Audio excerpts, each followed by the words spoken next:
Okay, so at the RJ's Gym in Chingford in Essex, I'm joined by Michael Lomax, who just come through the fight last time out with CHAS Simmons on the Stake Win Bill. Thanks for joining us, Mike. How did you feel after the CHAS Simmons fight?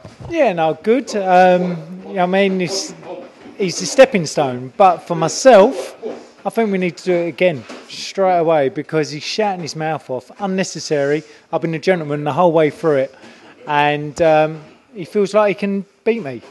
Let's do it all again. Well, that's what I was going to say. Obviously, that fight was for a final eliminator for the Southern area. That obviously you won that, so you moved on to the Southern area. But you want the rematch with CHAS Simmons. I mean, I've seen on Facebook afterwards, and he was saying he thought he was robbed and he thought the scoring, because you won by 9 rounds on the scorecards, he's saying it was closer than that. So you're more than willing to get it on again and do it again, yeah? Yeah, I think it's a crowd-pleasing fight. Yeah, I'm next in line to fight Freddie Turner, but he's still got to get through his fight in October, I think it is. And why not? Let's get it on.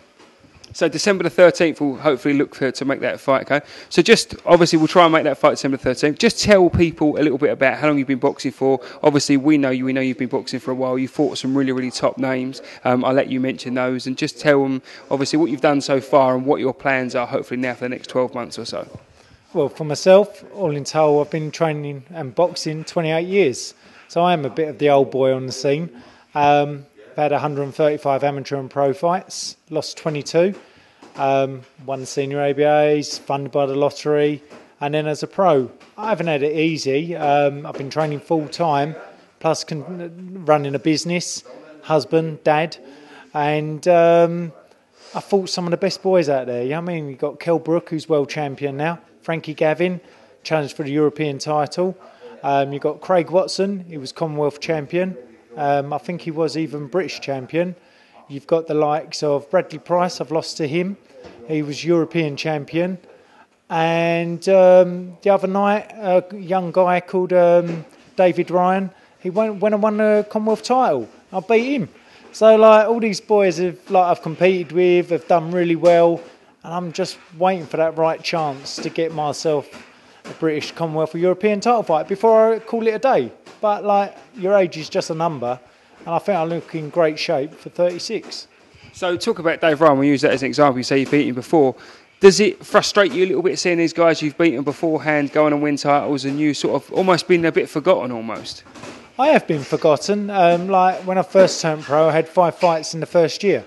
After that I had 1, and the year after that I had 2. So for myself, I have been on the sideline. It's just, I mean, no one wanted to fight me because of my amateur experience. So then I was getting late opportunities. Craig Watson was my first loss, and that was down at light welterweight. Well, physically, I'm a 6-foot fighter. I'm a big boy, and I took that with 4 or 5 days' notice. So I had to lose like 10 pounds in that time. And for myself, I was out training with Nicky Cook at the time in Tenerife because we was all stable mates and that. And I was like, well, I'm fit for the fight. But really, my problem was I dropped down the weight too quick, too soon. Then Craig Watson beat me, jumped up to welterweight and won the Commonwealth title in his next fight. So do you think you've got one last big fight or a few more big fights in you? Is that what you're looking for? Obviously you said you've been in it for 28 years now, you've been boxing for 28 years. Is it now you want the big fights, the likes of, obviously I know CHAS Simmons you've had before, but it can be built into a big fight, and then after that you're looking for the big title fights. Is that what you want before you call curtains on your career? Yeah, I think I've achieved very well for the lifestyle I've had. Myself, I mean, like Steve was calling out for me to get in prize fighter. But once again, they don't want me to go in it because I've won it and they know I've got that style to win it. And really, with the right preparations, I could beat any of the boys. I really can. And people I've sparred them in the past, after losing to them, they're like, you're a different fighter. I don't know what it is, fight night, I freeze or haven't. I've always prepared well, but fight night, I don't seem to bring it to the table. Now, I'm not under no pressure. I mean, people are chasing me. So I'm like, give me the right time. I'm not going to take stupid fights. The right fights will come to me. It's just getting them at the right time.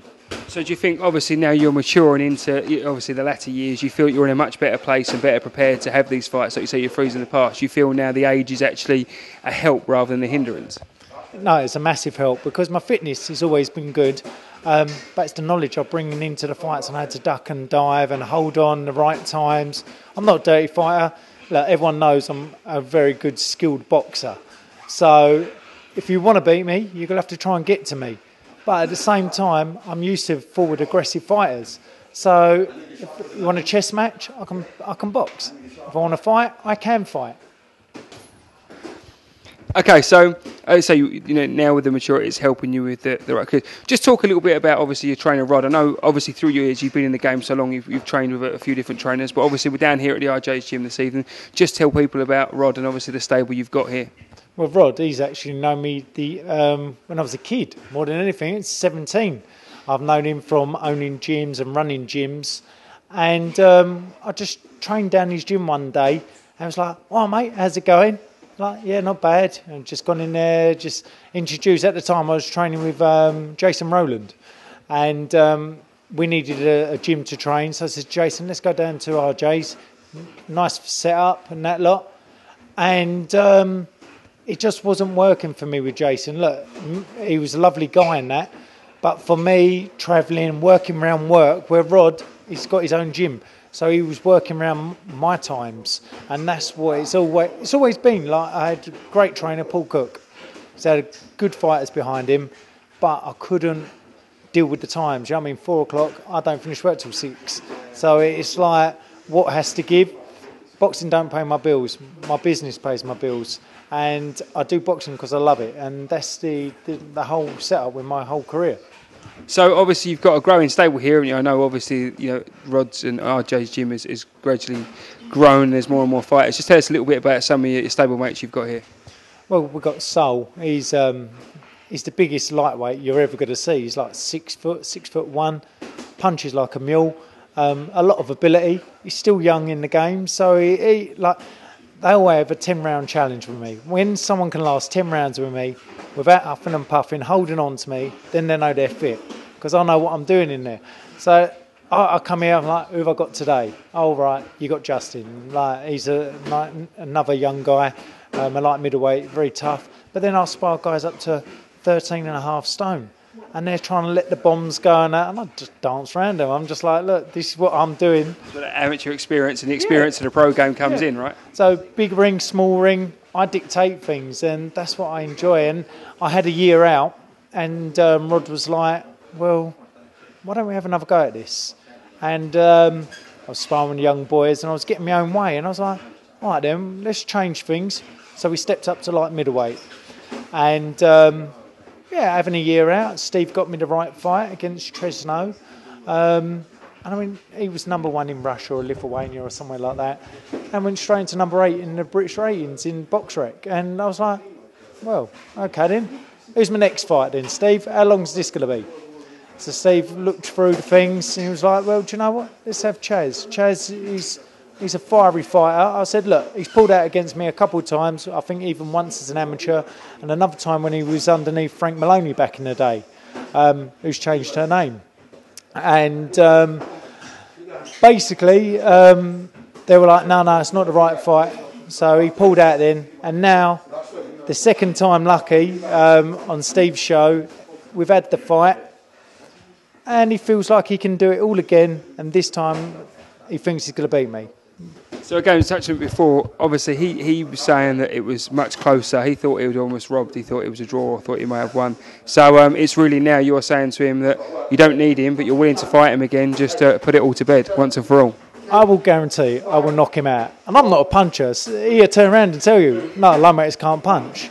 But let me guarantee you, saying now, I will stop the guy within the 10 rounds. If I don't, well, I'm going to be upset. I owe my trainer £100 as well. All you guys witnessed me shaking his hand, and I don't like losing money. So, let's get it on, basically. Okay, well, that's what we're looking for. So, obviously, we're going to speak to CHAS and try and make that fight December the 13th. Lomax, Simmons 2, December 13th. Thanks for having us down against... Say one more thing. Let's hope he rocks up to the press conference this time, because there was another excuse. I think he got abducted by aliens on the last one.